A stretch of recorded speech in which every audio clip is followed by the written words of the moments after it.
Pasti dia yang ambil saat ibu mandi. Dia kan orang miskin. Suara tajam itu menggema di ruang tamu mewah yang biasanya tenang, membuat semua pelayan membeku di tempat. Di depan dua polisi berpakaian rapi, Calista menunjukku dengan jari gemetar, tapi bukan karena takut, melainkan karena yakin. Ia yakin aku, menantu, kelas bawah, yang hanya bisa tersenyum sopan, telah mencuri cincin warisan mertua yang tak ternilai harganya. Aku tak membantah. Aku diam saja, membiarkan tas kulitku digeledah di depan mata keluarga besar. Kosong. Wajah Calista mulai berubah. Lalu polisi itu bertanya dengan tenang, "Boleh saya periksa jaket Anda juga, Mbak?" Dan saat itulah, halo, penonton setia Dira Story. Semoga hari kalian selalu dinaungi keberuntungan dan kebahagiaan. Jangan lupa komen asal kota kalian ya. Siapa tahu kita bisa buat cerita yang lebih dekat dengan kalian. Pagi itu, Dianara Fanya sedang menyiram tanaman anggrek favoritnya di balkon apartemen kecilnya yang rapi. Bukan mewah, tapi tertata dengan selera tinggi. Udara Jakarta yang lembab tak mengganggu ketenangannya. Ia baru saja menyelesaikan rapat virtual dengan kliennya di Singapura, dan meski hanya bekerja sebagai konsultan gaya hidup independen, ia selalu tampil rapi, bahkan di rumah. Rambut hitamnya terikat longgar, wajah tanpa riasan berlebih, hanya pelembab dan tabir surya. Pakaiannya sederhana, blus linen krem dan celana wide leg warna hijau sage, nyaman, tapi tetap berkelas. Tiba-tiba, ponselnya bergetar. Bukan pesan biasa, melainkan undangan resmi dari rumah mertua, dikirim melalui asisten pribadi Ibu Laraswati. Isinya singkat, tegas, dan terkesan formal, makan malam keluarga besar, Sabtu pukul 19. Semua menantu diharap hadir tanpa terkecuali. Tidak ada kata, silakan, tidak ada, jika sempat. Hanya satu kalimat yang terasa seperti perintah. Dianara menghela napas pelan. Ia tahu ini bukan sekadar makan malam. Sejak menikah dengan Damar, hubungannya dengan keluarga besar memang sopan, tapi jauh dari hangat, terutama dengan Calista, kakak iparnya. Calista selalu memandangnya dengan sebelah mata, seolah kehadirannya mengotori kemewahan keluarga itu. Padahal, Dianara tak pernah meminta apa-apa. Ia menikah karena cinta, bukan karena ingin masuk keluarga berduit. Tapi Dianara bukan tipe yang menghindar. Ia menatap cermin kecil di dinding balkon, lalu tersenyum tipis. "Kalau aku kabur, aku jadi benar-benar kalah," bisiknya pelan. Beberapa hari sebelum acara, ia sengaja mencari tahu suasana terbaru di rumah mertua melalui obrolan ringan dengan Damar. Suaminya, yang biasanya tenang dan jarang bicara banyak, hanya mengangkat bahu. "Ibu baik-baik saja. Tapi Calista belakangan agak berlebihan soal penampilan keluarga. Katanya, ada tamu penting yang mungkin datang malam itu." "Tamu penting?" tanya Dianara. "Entah, mungkin calon investor ayah, atau relasi lama. Tapi intinya mereka ingin semua terlihat sempurna." Dianara mengangguk. Ia mengerti kode itu. Artinya, ia harus tampil bukan hanya sopan, tapi juga elegan, tanpa terlihat mencolok atau berusaha naik kelas. Tugas yang rumit, tapi bukan tidak mungkin baginya. Sabtu sore tiba. Dianara memilih dress midi berbahan sutra lembut berwarna krem dengan aksen lipit halus di pinggang. Tak ada payet, tak ada aksesori berlebihan, hanya sepasang anting mutiara kecil dan jam tangan kulit coklat yang sudah menemani sejak kuliah dulu. Rambutnya disisir rapi, jatuh lembut di punggung. Ia membawa tas kecil berwarna senada, cukup untuk menyimpan ponsel, dompet, dan hadiah kecil. Sebotol parfum mewah dari Prancis, hadiah untuk Ibu Laraswati yang tahu betapa sang mertua menyukai wewangian lembut. Mobilnya tiba di gerbang rumah mertua, sebuah mansion minimalis kontemporer di kawasan Menteng. Lampu taman menyala lembut, pohon rindang tertata simetris, dan suasana terasa seperti memasuki galeri seni pribadi. Ia disambut pelayan dengan senyum sopan, lalu diantar ke ruang tamu utama. Di sana, semua sudah berkumpul. Damar berdiri di dekat jendela, mengenakan kemeja putih dan celana chino rapi. Ia tersenyum lega melihat Dianara datang. Di sisi lain, di sofa paling depan, duduk Calista, mengenakan blazer merah menyala dengan rok mini hitam dan sepatu hak tinggi. Rambut ombrenya disanggul asimetris, membuat pink di ujungnya mencolok seperti nyala api. Matanya langsung menatap Dianara dari ujung rambut sampai ujung sepatu, lalu mendengus pelan, cukup keras untuk terdengar, tapi cukup halus untuk tak bisa dianggap sengaja. Ibu Laraswati duduk di kursi utama, mengenakan kebaya sutra biru tua dengan selendang batik halus. Wajahnya lelah, tapi matanya tetap hangat. Saat melihat Dianara, ia langsung tersenyum dan mengulurkan tangan. "Nak Fanya, datang juga. Aku kangen lihat kamu." Dianara mendekat, mencium tangan mertua dengan hormat, lalu menyerahkan hadiah kecilnya. "Untuk ibu." Wanginya seperti taman di pagi hari. Ibu Laraswati tertawa kecil. "Ah, kamu selalu tahu apa yang ibu suka." Calista, yang mendengar itu dari kejauhan, menggumam pelan. "Tentu saja. Orang miskin pasti jago cari muka." Kalimat itu tidak diucapkan cukup keras untuk dianggap menyerang, tapi cukup menusuk untuk membuat Damar menoleh tajam. "Dianara?"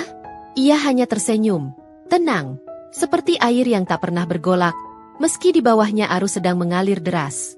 Malam itu, makan malam berlangsung dalam suasana kaku.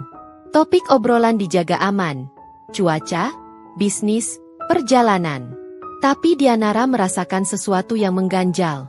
Pandangan Calista terlalu sering menyapu wajahnya, terlalu sering memperhatikan gerak tangannya. Ada niat tersembunyi di balik sorot matanya, seperti sedang mengumpulkan bukti untuk sesuatu yang belum terjadi. Dan Dianara?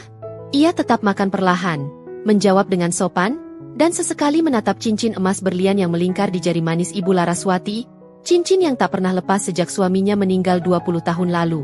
Cincin itu bersinar dalam cahaya lampu kristal, indah, berharga dan entah kenapa. Malam itu terasa seperti akan menjadi pusat badai. Ia belum tahu pasti. Tapi nalurinya sangat kuat, berbisik pelan, "Hati-hati. Malam ini bukan sekadar makan malam." Setelah makan malam, para tamu pria mengundurkan diri ke ruang santai untuk menikmati kopi dan cerutu ringan, sementara para wanita berkumpul di ruang keluarga yang lebih intim, tempat Ibu Laraswati biasa menerima tamu dekat. Lampu temaram, aroma dupa lembut menguar dari sudut ruangan, dan meja rendah di tengah ruangan dipenuhi camilan kue kering dan teh melati hangat. Calista duduk di sofa empuk dengan sikap dominan. Kakinya menyilang sambil memainkan kalung emasnya. Dianara memilih kursi empuk di sisi Ibu Laraswati, jarak cukup dekat untuk berbicara, tapi tidak terlalu menempel, selalu menjaga batas yang sopan. Ibu Laraswati tampak lelah. Usianya memang tak muda lagi, dan acara semacam ini selalu menguras tenaga. Tapi malam ini, matanya berbinar. Ia mengangkat tangan kanannya perlahan, memperlihatkan cincin emas berlian yang melingkar di jari manisnya. "Ini, cincin pertama yang diberikan almarhum suamiku," katanya dengan suara pelan tapi penuh kehangatan. "Bukan yang paling mahal, tapi yang paling berarti." Ia membelinya dengan gaji pertamanya sebagai insinyur muda. Hanya cukup untuk berlian kecil ini, tapi baginya, itu simbol komitmen. Dianara memperhatikan cincin itu dengan kagum. Potongannya klasik, emas tua dengan berlian potongan rose yang sederhana namun berkilau dalam cahaya redup. Tidak mencolok, tapi memiliki keanggunan yang tak bisa ditiru oleh perhiasan modern manapun. "Aku tidak pernah melepasnya sejak hari pernikahan kami," lanjut Ibu Laraswati sambil membelai permukaannya dengan jari telunjuk. "Bahkan saat sakit, mandi, atau tidur, selalu di sini. Seperti bagian dari tubuhku sendiri." Calista, yang awalnya sibuk memeriksa ponselnya, mendadak mengangkat kepala. Matanya tertuju pada cincin itu, lalu menyapu wajah Dianara, cepat, tapi penuh maksud. "Memang berlian asli, Bu?" tanyanya dengan nada seolah hanya penasaran, tapi senyumnya terlalu tajam untuk sekadar iseng. "Tentu asli," jawab Ibu Laraswati sambil tertawa kecil. "Nilainya mungkin tak seberapa dibanding koleksi keluarga sekarang, tapi maknanya tak ternilai. Aku berharap suatu hari nanti, cincin ini bisa diteruskan ke salah satu menantuku yang benar-benar menghargai keluarga ini." Hening sejenak. Dianara menunduk, menjaga ekspresinya tetap netral. Tapi ia merasakan pandangan Calista menyengat, seperti pisau kecil yang sedang diasah pelan-pelan. "Semoga yang menerimanya memang pantas, Bu," kata Calista, suaranya manis seperti madu, tapi matanya dingin. Bukan orang yang datang dengan tangan kosong, lalu berharap bisa mewarisi segalanya. Dianara tak menanggapi. Ia hanya mengambil cangkir tehnya, menyesap pelan, dan membiarkan uap hangat menyentuh wajahnya. Tapi di balik ketenangan itu, Pikirannya bekerja cepat. Ia tahu kalimat itu ditujukan padanya.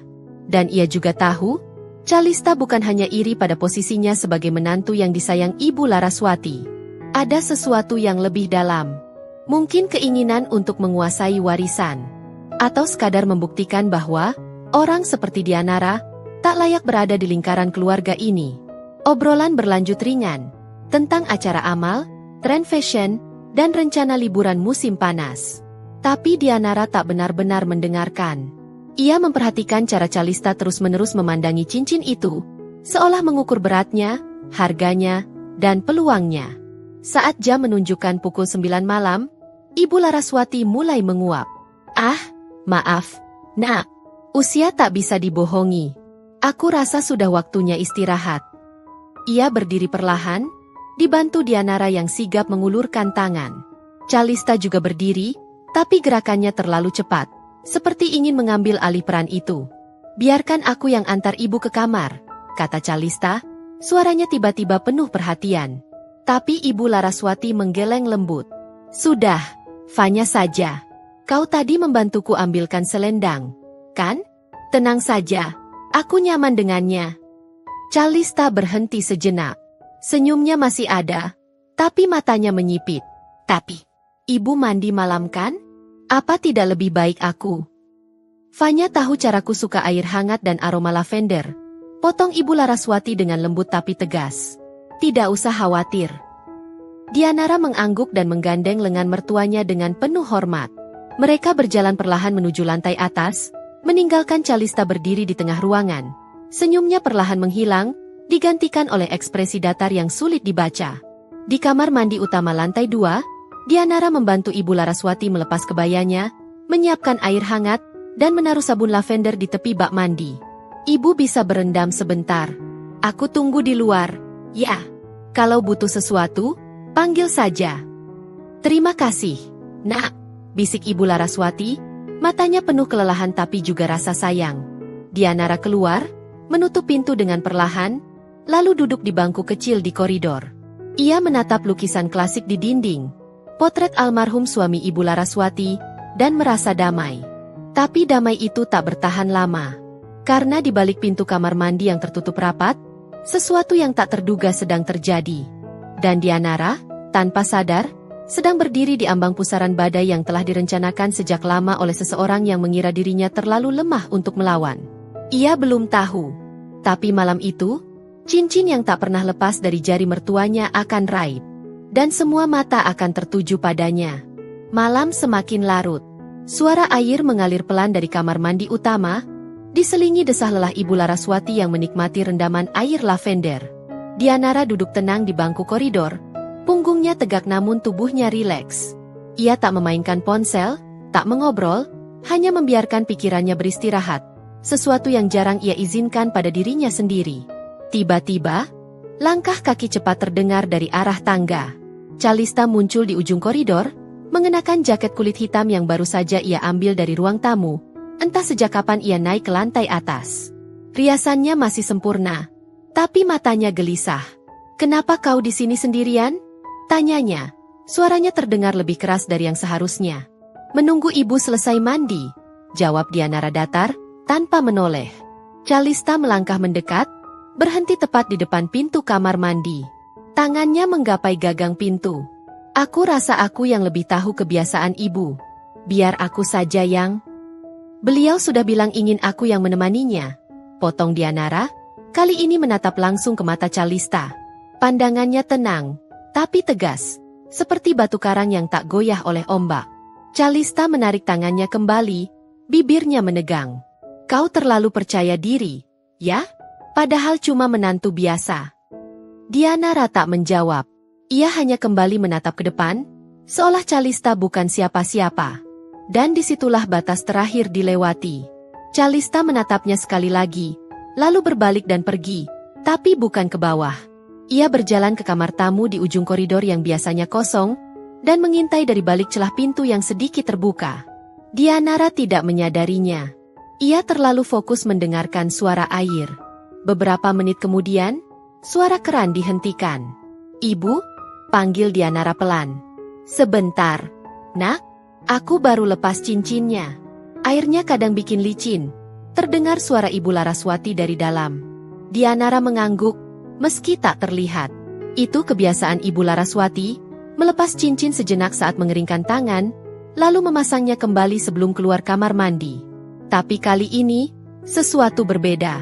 Dari balik pintu kamar tamu, Calista menyelinap keluar seperti bayangan. Matanya tajam, gerakannya cepat tapi terkendali. Ia menatap pintu kamar mandi yang masih tertutup, lalu melirik ke arah Dianara yang duduk membelakanginya. Dengan napas tertahan, Calista mengendap-endap mendekati pintu kamar mandi. Perlahan, ia menekan gagangnya, ternyata tidak terkunci. Diam-diam, ia membuka pintu hanya selebar cukup untuk melihat ke dalam. Ibu Laraswati sedang duduk di bangku kayu dekat wastafel, mengeringkan kakinya dengan handuk. Cincin emas berlian itu tergeletak di atas meja marmer. Sendirian, tak dijaga, berkilau dalam cahaya lembut lampu kamar mandi. Calista menoleh sekali lagi ke arah Dianara, masih duduk tenang, tak sadar. Dan dalam hitungan detik, ia menyelinap masuk. Tangan Calista menggapai cincin itu, memasukkannya ke saku roknya dengan gerakan cepat, lalu keluar, menutup pintu tanpa suara. Tapi sebelum ia sempat pergi jauh, pintu kamar mandi terbuka dari dalam. Ibu Laraswati keluar, mengenakan jubah mandi sutra, rambutnya disanggul longgar. "Fanya, tolong ambilkan." Ia berhenti. Matanya menyapu koridor, melihat Calista yang berdiri kaku di dekat tangga, wajahnya pucat. "Calista, kau di sini?" "Ah, iya, Bu. Aku mau pastikan ibu baik-baik saja," jawab Calista, suaranya sedikit gemetar. Ibu Laraswati mengangguk, lalu beralih ke Dianara. "Fanya, tolong ambilkan krim malamku di meja rias. Aku lupa." "Baik, Bu." Dianara berdiri, melangkah melewati Calista, dan di saat itu, matanya menangkap sesuatu. Di antara lipatan jaket kulit Calista yang terbuka, sesuatu berkilat sejenak. Cincin. Dianara berhenti, tapi hanya sesaat. Cukup untuk melihat, cukup untuk mengingat, tapi tidak cukup untuk menimbulkan kecurigaan. Ia melanjutkan langkahnya ke kamar tidur Ibu Laraswati, seolah tak terjadi apa-apa. Tapi di dalam hatinya, alarm berbunyi keras. Calista tidak hanya iri, ia sudah bertindak. Dan Dianara tahu, cincin itu tidak akan dibiarkan berada di saku Calista terlalu lama. Karena malam ini, bukan hanya tentang mencuri, tapi tentang menjebak. Dan Dianara, bukan tipe yang mudah dijebak. Malam itu berakhir dengan keheningan yang menipu. Setelah Dianara menyerahkan krim malam dan membantu Ibu Laraswati berbaring di tempat tidur, ia kembali ke lantai bawah dengan langkah tenang. Calista sudah kembali ke ruang tamu, duduk di sofa sambil pura-pura asyik dengan ponselnya. Tapi matanya sesekali melirik ke arah tangga, menunggu. Damar mendekati Dianara, suaranya pelan. "Kau baik-baik saja?" Dianara mengangguk. Hanya lelah. Tapi ia tak menceritakan apa yang dilihatnya di koridor. Belum waktunya. Tak lama setelah itu, semua tamu pulang. Dianara dan Damar juga pamit. Setelah memastikan Ibu Laraswati benar-benar tertidur nyenyak, mobil mereka meninggalkan menshan itu dalam diam. Jakarta yang berkelap-kelip menjadi latar belakang bagi pikiran Dianara yang terus berputar. Esok paginya, telepon dari rumah mertua datang lebih awal dari biasanya. Bukan dari asisten, tapi langsung dari Calista. "Cincin ibu hilang." Suaranya nyaris berteriak melalui sambungan telepon. Ia bilang terakhir kali dipakai tadi malam sebelum mandi. "Kau yang terakhir di kamar mandi bersamanya, kan? Kau lihat sesuatu?" Dianara diam sejenak. "Aku tidak melihat apa-apa." Ibu bilang ia melepasnya sebentar. Lalu kau yang pegang tasnya, kau yang bantu ganti baju, kau yang sendirian di koridor. Siapa lagi kalau bukan kau?" Calista memotong, nadanya naik. "Calista, tenang. Aku tidak menyentuh cincin itu." "Kata-katamu mudah, Fanya. Tapi kau tahu betapa berharganya cincin itu bagi ibu. Dan kau datang dari keluarga yang bahkan tak punya rumah sendiri sampai menikah." Tuduhnya, suara penuh racun.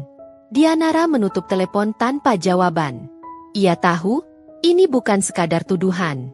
Ini awal dari permainan. Tak lama setelah itu, Damar mendapat panggilan dari Ibu Laraswati sendiri. Suara sang mertua gemetar, bingung, dan penuh kehilangan. Cincinnya benar-benar hilang. Damar, aku sudah cari di mana-mana. Bahkan di selokan kamar mandi. Tidak ada. Tanpa pikir panjang, Damar dan Dianara kembali ke rumah mertua. Saat tiba, suasana sudah kacau. Pelayan berlarian, asisten mengecek kamar satu persatu, dan Calista berdiri di ruang tamu seperti komandan. Rambut ombrenya terurai, jaket kulit hitamnya masih melekat, matanya menyala. Begitu melihat Dianara masuk, ia langsung melangkah maju. Kau datang juga. Bagus. Sekarang semua orang bisa lihat siapa sebenarnya kau. Katanya keras, cukup untuk didengar semua orang di ruangan itu. Dianara tak bergeming. Aku datang karena ibu butuh bantuan, bukan karena kau menghakimi. Jangan pura-pura suci. Kau satu-satunya orang asing di ruang itu tadi malam. Kau yang punya kesempatan. Calista berteriak. Suaranya menggema di ruang tamu mewah yang biasanya tenang. Ibu Laraswati, yang duduk lemah di kursinya, menahan napas. Matanya berkaca-kaca. Fanya, kau benar-benar tidak melihat cincin itu. Sebelum Dianara sempat menjawab, Calista menyela. Suaranya nyaris menangis. Pura-pura. Pasti dia yang ambil saat ibu mandi. Dia kan orang miskin. Mana mungkin dia tahan godaan melihat berlian asli di depan mata? Kalimat itu menghantam seperti tamparan. Damar langsung melangkah di depan istrinya. Cukup, Calista. Jangan bicara seperti itu. Tapi Calista tak peduli. Ia mengeluarkan ponselnya. Kalau kau tak mau polisi datang, Fanya, kembalikan sekarang juga. Kalau tidak, aku akan pastikan kau tidak pernah masuk rumah ini lagi. Bahkan sebagai tamu. Dan tanpa menunggu jawaban, ia menekan tombol panggilan. 20 menit kemudian, 2 polisi berseragam datang, dipanggil langsung oleh Calista, atas namanya sendiri, tanpa seizin Ibu Laraswati.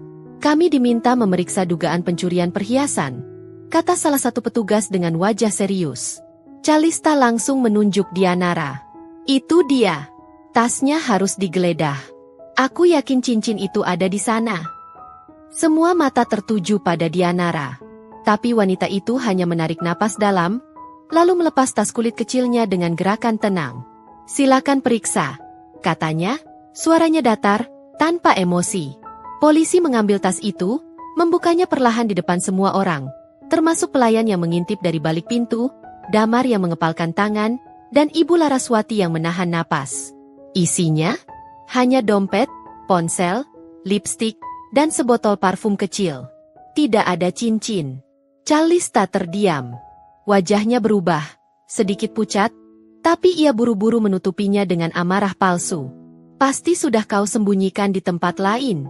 Periksa bajunya. Periksa mobilnya. Tapi polisi menggeleng.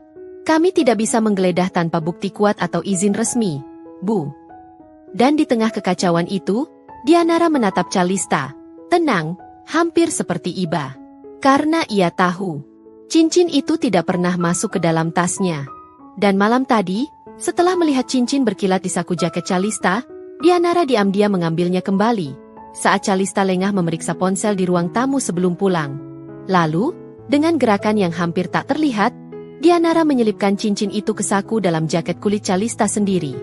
Bukan untuk menyelamatkan diri, tapi untuk memastikan kebohongan itu kembali ke pemiliknya. Dan sekarang, di tengah tuduhan liar dan tatapan penuh curiga, Dianara hanya menunggu. Karena ia tahu, kebenaran tidak perlu berteriak. Ia hanya perlu menunggu saat yang tepat untuk bersinar. Malam sebelumnya ternyata tak benar-benar berlalu begitu saja. Saat semua orang sibuk bersiap pulang setelah makan malam, Dianara sengaja tertinggal sebentar di ruang tamu. Ia berpura-pura mencari anting yang terjatuh. Padahal matanya terus mengawasi gerak-gerik Calista. Instingnya tak pernah salah.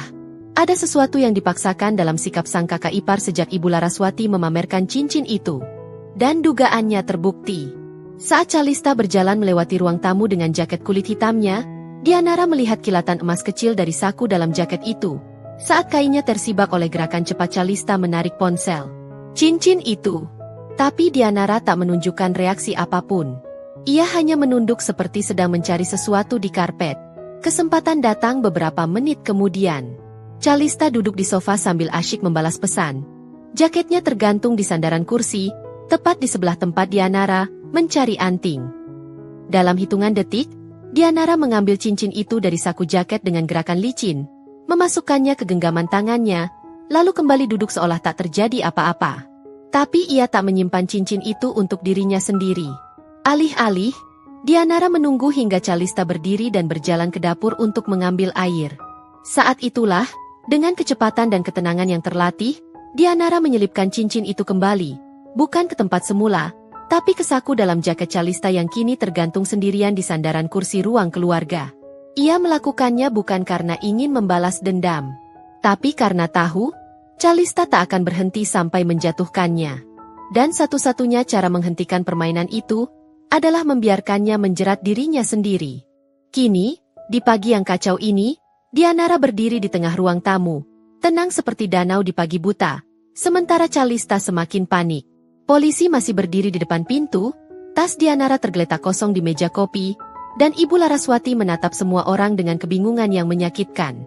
Kalau bukan di tasnya, mungkin disembunyikan di kamar mandi semalam.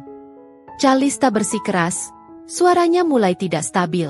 Periksa kamar mandinya lagi. Atau mungkin dia sudah jual. Damar akhirnya tidak tahan. Calista, cukup. Kau tidak punya bukti apa-apa.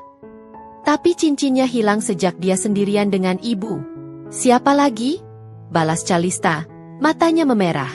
Polisi yang lebih tua, berpengalaman, melangkah maju. Ibu, kami tidak bisa menuduh tanpa bukti. Tapi karena ini laporan resmi atas nama Anda, ia menatap Calista, kami harus melakukan pemeriksaan dasar. Boleh kami periksa barang-barang pribadi semua orang yang hadir di rumah ini tadi malam? Calista langsung mengangguk cepat. Ya, periksa semua. Tapi mulai dari tas dan bajunya dulu.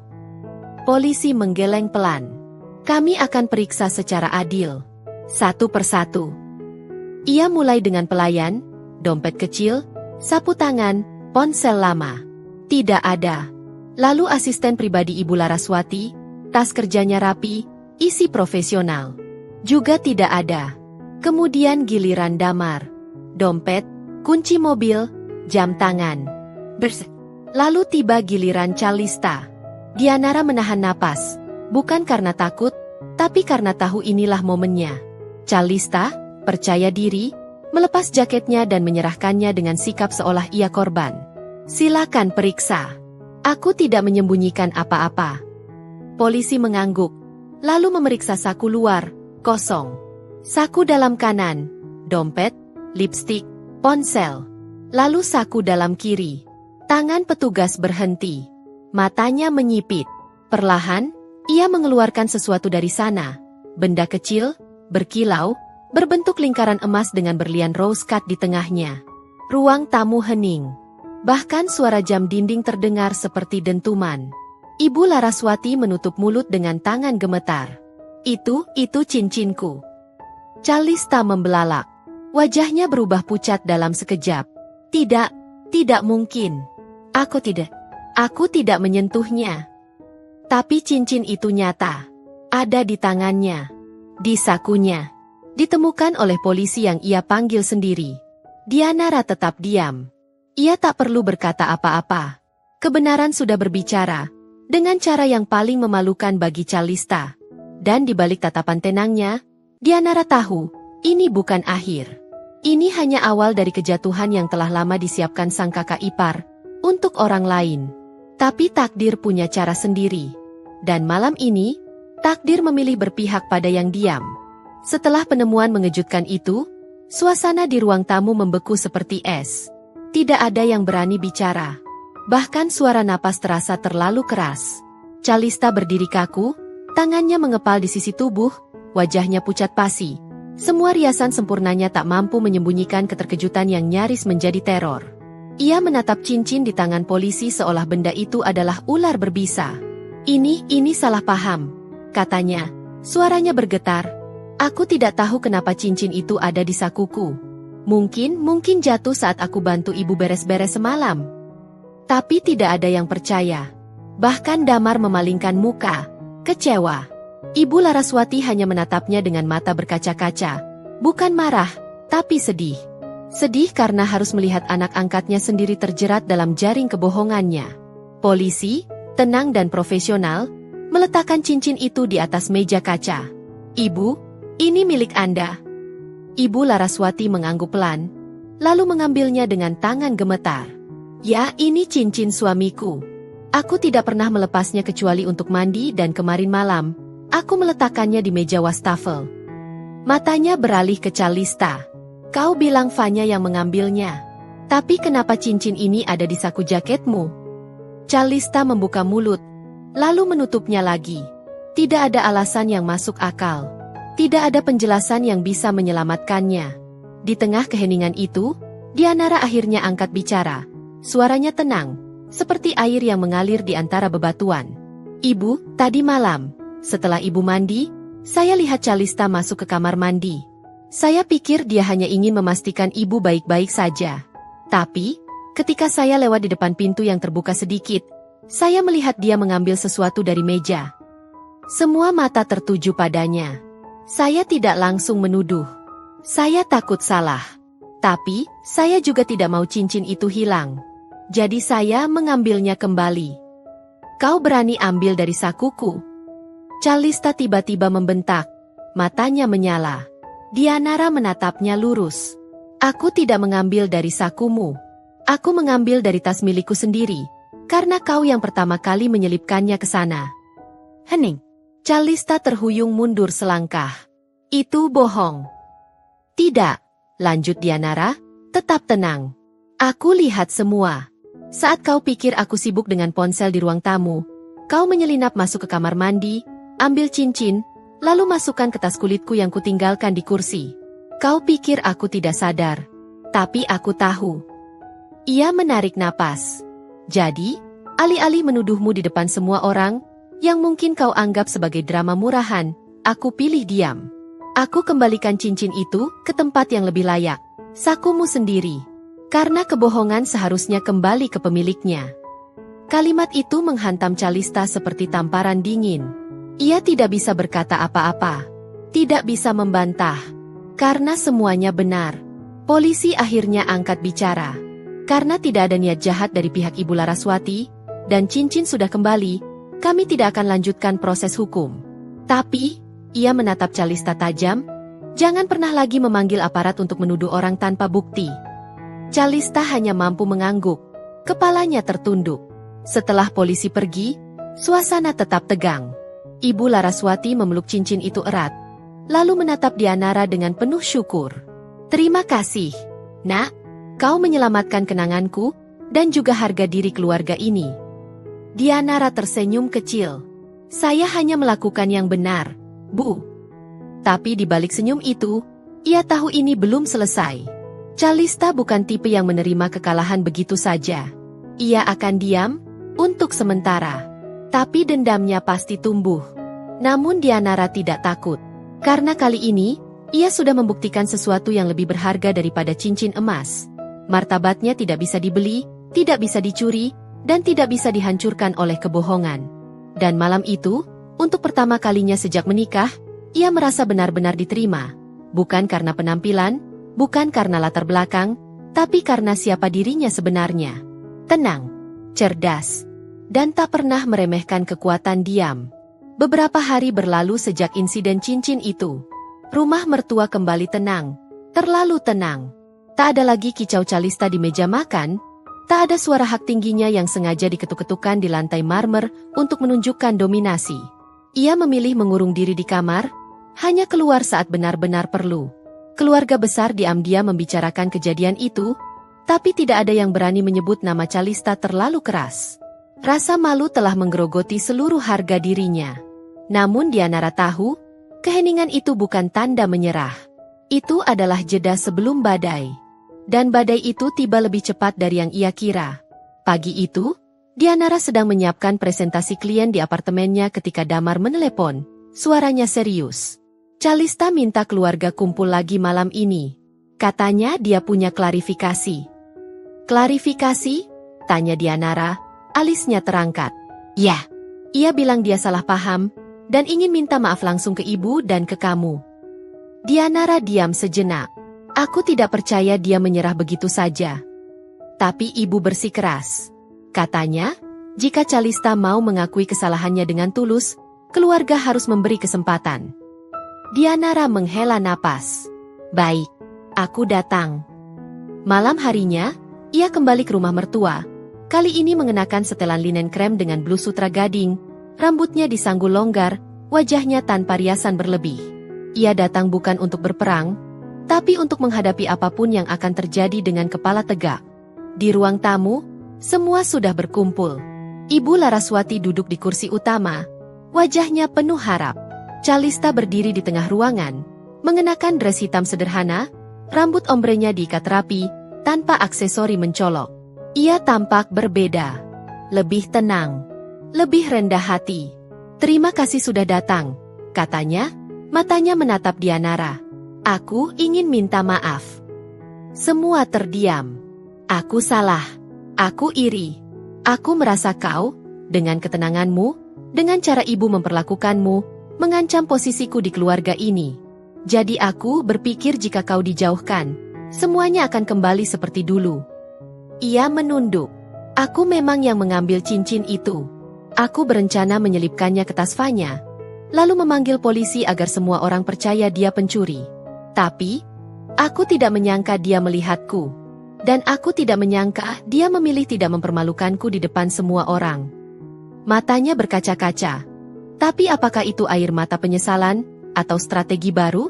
Fanya, maafkan aku, katanya, suaranya bergetar. Aku tahu permintaan maaf ini mungkin tidak cukup, tapi aku berjanji tidak akan mengulanginya. Ibu Laraswati menarik napas lega. Alhamdulillah akhirnya kau sadar, Nak. Damar pun tampak lega. Ia melirik Dianara, seolah menunggu reaksinya. Tapi Dianara tetap diam. Karena di balik kata-kata Calista yang terdengar tulus, ia melihat sesuatu yang tidak sesuai. Getaran di ujung jari Calista saat menyentuh kalungnya, gugup, dan cara matanya cepat menyapu wajah Dianara, lalu buru-buru menunduk, seperti sedang menguji reaksi. Ini belum selesai, pikir Dianara. Dan dugaannya benar. Saat semua orang mulai bersantai, Calista tiba-tiba berkata, sebagai bentuk pertanggungjawaban, aku ingin mengundang polisi yang kemarin datang. Biar mereka tahu aku mengakui kesalahanku secara terbuka. Aku sudah hubungi mereka tadi siang, mereka akan datang dalam 10 menit. Dianara mengerutkan dahi. Kenapa perlu polisi lagi? Cincin sudah kembali. Tidak ada laporan resmi. Tapi aku ingin ini jadi pelajaran, jawab Calista cepat. Agar semua tahu aku serius bertobat. Ibu Laraswati mengangguk. Baiklah, Nak, jika itu yang kau inginkan. Damar tidak protes. Ia mengira ini bagian dari proses pemulihan. Tapi Dianara tahu, Calista sedang membangun panggung baru. Dan malam ini, ia akan memainkan adegan terakhir dari sandiwara yang ia rancang sendiri. Karena orang yang pernah jatuh karena keserakahannya seringkali mencoba menarik orang lain jatuh bersamanya, agar tidak sendirian di dasar jurang. Dan Calista, ia tidak ingin jatuh sendiri. Ia ingin Dianara ikut terkubur dalam kehancurannya. Tapi yang tidak ia sadari, Dianara sudah belajar satu hal penting dari insiden cincin. Diam bukan berarti lemah. Dan kebenaran selalu punya cara untuk membersihkan dirinya sendiri. Bel pintu berbunyi tepat 10 menit setelah Calista mengumumkan kedatangan polisi. Suara itu terdengar seperti dentuman palu di ruang tamu yang seketika membeku. Ibu Laraswati menatap Calista dengan penuh harap. Seolah pengakuan di depan aparat akan menjadi penutup yang sempurna bagi luka keluarga ini. Damar menghela napas lega. Seakan akhirnya semua bisa kembali normal. Tapi Dianara? Ia tetap duduk di kursinya, punggung lurus, tangan di pangkuan, matanya tenang, tapi waspada. Dua polisi yang sama datang, kali ini tanpa ekspresi berlebih. Mereka disambut dengan sopan, lalu diarahkan ke ruang tamu utama. Calista berdiri, suaranya terdengar tulus, hampir suci. Terima kasih sudah datang. Saya ingin mengakui di depan bapak ibu dan keluarga, bahwa saya yang mengambil cincin ibu Laraswati. Saya juga yang menyelipkannya ke tas Fanya dengan niat jahat. Saya minta maaf. Saya siap menghadapi konsekuensinya. Polisi yang lebih tua mengangguk pelan. Itu sikap yang terpuji, Mbak. Tapi karena korban, dalam hal ini Ibu Laraswati, tidak ingin menempuh jalur hukum, dan barang sudah kembali, biasanya kasus seperti ini kami arsipkan sebagai penyelesaian damai.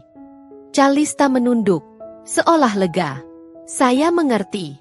Saya hanya ingin kebenaran terungkap. Lalu, tiba-tiba, ia menoleh ke Dianara. Fanya, aku tahu kau mungkin masih tidak percaya. Tapi aku benar-benar menyesal. Dan, aku harap kau mau menerima permintaan maafku. Dianara menatapnya. Tak ada kebencian di matanya, hanya kehati-hatian. Permintaan maafmu kuterima, katanya pelan. Tapi kepercayaan itu butuh waktu. Calista tersenyum tipis, terlalu cepat, terlalu sempurna. Lalu, seperti diatur skenarionya, polisi yang lebih muda bertanya, untuk arsip internal, boleh kami konfirmasi sekali lagi, cincin itu benar-benar sudah kembali ke pemiliknya, ya? Ibu Laraswati mengangguk. Sudah, aku simpan di brankas pribadiku sekarang. Polisi mencatat, lalu bersiap pergi. Tapi sebelum mereka melangkah keluar, Calista tiba-tiba berkata, sebelum Bapak pergi boleh saya tunjukkan sesuatu? Semua menoleh. Kemarin, setelah kejadian itu, aku menemukan sesuatu di dalam tas Fanya yang aneh. Dianara mengerutkan dahi. Tas itu sudah digeledah di depan kalian semua. Potong Damar, curiga. Tapi bukan isi utamanya yang kumaksud. Lanjut Calista, suaranya berubah. Lebih tajam, lebih beracun. Aku menemukan foto lama Ibu Laraswati dan almarhum suaminya dirobek kecil-kecil di saku dalam tasnya. Hening total. Ibu Laraswati terlihat syok. Apa katamu? Ya, Bu. Aku pikir itu bagian dari kebencian tersembunyi. Mungkin Fanya tidak hanya iri pada cincin, tapi juga pada kenangan ibu. Dianara akhirnya berdiri. Itu dusta. Tas itu sudah kosong waktu digeledah polisi, seru Damar. Tapi aku cek lagi tadi siang, kata Calista, suaranya naik. Dan aku menemukannya. Aku simpan sebagai bukti. Ia mengeluarkan amplop kecil dari balik bantal sofa, dan di dalamnya, potongan-potongan foto lama yang memang dirobek. Ibu Laraswati muda berdampingan dengan suaminya, tersenyum di bawah pohon rindang. Damar membelalak. Itu foto asli dari album keluarga. Ibu Laraswati menutup mulut, matanya berkaca-kaca. Calista menatap Dianara, kini dengan kemenangan samar di matanya. Jadi, siapa sebenarnya yang jahat di sini? Tapi Dianara tidak panik. Ia hanya menatap potongan foto itu, lalu tersenyum kecil. Kalau kau memang menemukannya di tas milikku, katanya pelan, mengapa sobekannya masih bersih di tepi? Tidak ada lipatan, tidak ada noda tangan dan tinta fotonya masih mengilap, seperti baru dicetak kemarin. Calista membeku. Foto asli itu sudah berusia puluhan tahun. Bu, lanjut Dianara, menoleh ke mertuanya. Kalau dirobek, kertasnya pasti rapuh, warnanya pudar, dan tepinya tidak rapi seperti ini. Ia menatap Calista. Kau mencetak ulang fotonya lalu merobeknya sendiri. Untuk menjebakku sekali lagi. Polisi yang lebih tua mengambil potongan foto itu, memeriksanya sebentar, lalu mengangguk. Ini memang cetakan baru. Bisa dilihat dari tekstur kertas dan tinta digitalnya. Wajah Calista berubah. Lagi. Tapi kali ini, tidak ada yang percaya padanya. Bahkan Ibu Laraswati menatapnya dengan kekecewaan mendalam. Kenapa? Nak? Kenapa kau tidak berhenti? Dan di tengah kehancuran itu, Dianara tahu. Jerat yang dibuat Calista untuk menjatuhkannya. Kini benar-benar melilit dirinya sendiri. Tapi malam ini belum berakhir. Karena polisi masih di sini. Dan mereka belum selesai memeriksa semua barang. Udara di ruang tamu terasa berat. Seperti tersumbat oleh kebohongan yang terlalu sering diulang. Calista berdiri di tengah ruangan. Tangannya masih memegang amplop berisi potongan foto palsu itu. Wajahnya berubah dari kemenangan palsu menjadi kepanikan yang tak bisa disembunyikan lagi. Matanya melirik arah jaket kulit hitamnya yang tergantung di sandaran kursi, tempat yang sama di mana cincin pernah ditemukan. Tapi kali ini, ia tidak bisa mengelak. Polisi yang lebih tua menatapnya dengan tatapan tajam yang biasa digunakan untuk menghadapi saksi yang berbohong berulang kali. Mbak Calista, katanya dengan suara datar, Kami sudah memeriksa laporan sebelumnya. Cincin ditemukan di saku jaket Anda.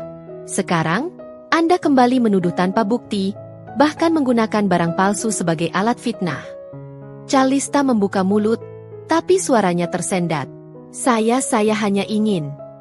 Cukup, potong polisi itu. Karena ini kedua kalinya dalam waktu singkat Anda melibatkan aparat untuk menuduh anggota keluarga tanpa dasar, kami perlu memastikan tidak ada barang bukti lain yang disembunyikan, termasuk di barang pribadi Anda. Ibu Laraswati menarik napas. Tapi, apakah itu perlu, Pak? Untuk keamanan dan keadilan, Ibu, jawab polisi dengan sopan namun tegas. Kami akan periksa jaket dan tas pribadi Mbak Calista sekali lagi. Bukan karena mencurigai, tapi karena prosedur. Calista langsung menggeleng. Tidak, saya sudah mengakui kesalahan saya. Tidak ada lagi yang perlu diperiksa. Tapi protesnya justru memperkuat kecurigaan. Polisi muda mendekati jaket kulit itu. Calista berusaha menghentikannya. Tapi Damar melangkah cepat dan menahannya dengan lembut namun tegas. Biarkan mereka bekerja, Kak. Dengan gerakan tenang, polisi muda memeriksa saku luar, kosong. Lalu saku dalam kanan, dompet, kartu nama, lipstik. Lalu saku dalam kiri. Tangannya berhenti. Ia merogoh lebih dalam, dan mengeluarkan sesuatu yang membuat seluruh ruangan menahan napas. Bukan cincin, tapi struk pembelian. Ini dari toko emas di Blok M, tanggal kemarin, kata polisi, membaca keras. Pembelian satu cincin emas dengan berlian rose cut, persis seperti cincin Ibu Laraswati. Semua mata tertuju pada Calista. Kau beli cincin palsu? Tanya Ibu Laraswati, suaranya bergetar. Calista terhuyung. Tidak, itu hanya kebetulan. Bukan kebetulan, Kak, potong Dianara pelan. Kau beli cincin tiruan itu setelah cincin aslinya kembali ke ibu.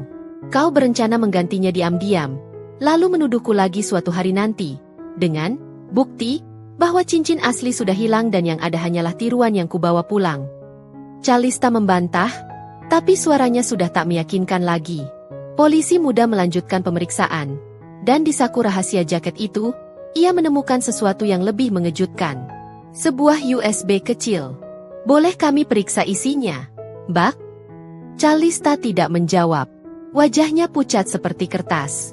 Polisi menghubungkan USB ke laptop yang dibawa asisten rumah. File terbuka, rekaman video. Dan di dalamnya, Calista sendiri, sedang menyelinap ke kamar mandi malam itu, mengambil cincin dari meja, lalu menyelipkannya ke tas Dianara. Rekaman itu berasal dari kamera keamanan tersembunyi di koridor lantai 2, yang hanya bisa diakses oleh anggota keluarga inti. Calista ternyata merekam dirinya sendiri sebagai bukti cadangan jika rencananya gagal. Tapi ia lupa menghapusnya. Atau mungkin, bagian dari dirinya yang masih punya nurani sengaja menyimpannya. Ibu Laraswati menutup wajah dengan kedua tangan. Aku tidak mengerti mengapa kau lakukan semua ini. Calista akhirnya runtuh. Air matanya mengalir. Kali ini, benar-benar tulus. Aku takut kehilangan posisiku. Takut ibu lebih sayang padanya. Aku sudah dianggap anak sejak kecil. Tapi Fanya datang, tenang, pintar, dan semua orang langsung mempercayainya. Ia menatap Dianara. Kau bahkan tidak perlu berusaha. Kau hanya ada. Dan semua orang jatuh hati padamu. Dianara tidak membenci. Ia hanya merasa kasihan. Karena Calista bukan jahat. Ia hanya rapuh. Dan dalam ketakutannya, ia memilih senjata yang salah. Polisi akhirnya menutup jaket itu. Karena tidak ada kerugian materi lebih lanjut, dan Ibu Laraswati tidak ingin menuntut kami akan tutup kasus ini. Tapi, Mbak Calista, jika ada laporan serupa lagi, kami terpaksa ambil tindakan hukum. Calista hanya mengangguk, kepalanya tertunduk dalam. Dan di tengah keheningan yang menyakitkan itu, Dianara tahu, perang sudah berakhir. Bukan dengan kemenangan yang gegap gempita, tapi dengan keheningan yang penuh pelajaran. Beberapa minggu berlalu sejak malam yang mengguncang rumah mertua. Calista tidak lagi tinggal di mansion itu. Ia memilih pindah, bukan karena diusir, tapi karena malu. Ia menyewa apartemen kecil di kawasan Kemang, jauh dari sorotan dan bisikan keluarga besar. Ia masih menghubungi Ibu Laraswati sesekali, tapi hanya untuk menanyakan kabar, tanpa nada dramatis atau tuntutan. Perlahan, luka itu mulai mengering, meski bekasnya masih terasa. Dianara, di sisi lain, justru semakin dekat dengan mertuanya. Setiap akhir pekan, ia datang bukan sebagai menantu yang diuji, tapi sebagai anak yang dipercaya. Mereka duduk berdua di teras belakang, minum teh melati, berbicara tentang hal-hal sederhana. Tanaman, buku lama, kenangan masa muda Ibu Laraswati. Tidak ada lagi pertanyaan tersembunyi, tidak ada lagi tatapan curiga. Hanya kehadiran yang tulus. Suatu sore, Ibu Laraswati mengajak Dianara ke kamar utamanya. Di atas meja rias, terletak sebuah kotak kayu kecil berlapis beludru merah. Kotak yang sama yang dulu menyimpan cincin warisan itu. "Nak," katanya lembut, "aku ingin kau simpan ini." Dianara terkejut. "Tapi, ini warisan keluarga, Bu. Seharusnya untuk Calista atau..." "Ia sudah punya cukup," potong Ibu Laraswati dengan tenang. "Dan kau? Kau membuktikan sesuatu yang lebih berharga daripada emas atau berlian. Kau membuktikan bahwa diam bukan berarti lemah. Bahwa kejujuran tidak butuh panggung. Dan bahwa keluarga tidak diukur dari darah, tapi dari hati." Dianara menahan air mata. Ia menerima kotak itu dengan kedua tangan, seolah menerima bukan hanya cincin, tapi kepercayaan seumur hidup. "Terima kasih, Bu," bisiknya. Ibu Laraswati memeluknya erat. Pelukan yang hangat, penuh rasa sayang, dan pengakuan. Damar, yang menyaksikan dari ambang pintu, tersenyum. Ia tahu istrinya layak mendapatkan semua ini. Bukan karena ia menang melawan Calista, tapi karena ia tak pernah kehilangan dirinya sendiri di tengah badai. Beberapa hari kemudian, Dianara menerima pesan singkat dari Calista. Tanpa emosi, tanpa tuduhan, hanya satu kalimat. "Aku lihat kau di foto keluarga terbaru. Kau terlihat seperti bagian dari kami. Aku mengerti sekarang." Dianara tidak membalas. Tapi ia menyimpan pesan itu, bukan sebagai kemenangan, tapi sebagai tanda bahwa bahkan luka terdalam pun bisa sembuh, jika diberi waktu dan ruang. Kehidupannya kembali tenang. Ia terus bekerja, terus mencintai suaminya, terus merawat hubungan dengan mertua, tanpa perlu membuktikan apa-apa lagi. Karena ia sudah membuktikan yang terpenting, bahwa martabat tidak diukur dari apa yang kau miliki, tapi dari bagaimana kau memperlakukan orang lain, bahkan yang pernah berusaha menjatuhkanmu. Dan di tengah ketenangan itu, Dianara belajar satu hal terakhir, bahwa kebenaran memang pelan. Tapi seperti akar pohon, ia tumbuh diam-diam, hingga suatu hari, ia cukup kuat untuk menahan badai apapun. Kalau kamu suka cerita tentang kekuatan diam, kejujuran, dan keluarga yang rumit tapi nyata, jangan lupa subscribe ke channel Dira Story, karena setiap minggu, kami hadirkan drama keluarga yang bikin kamu merenung sekaligus merasa tidak sendiri.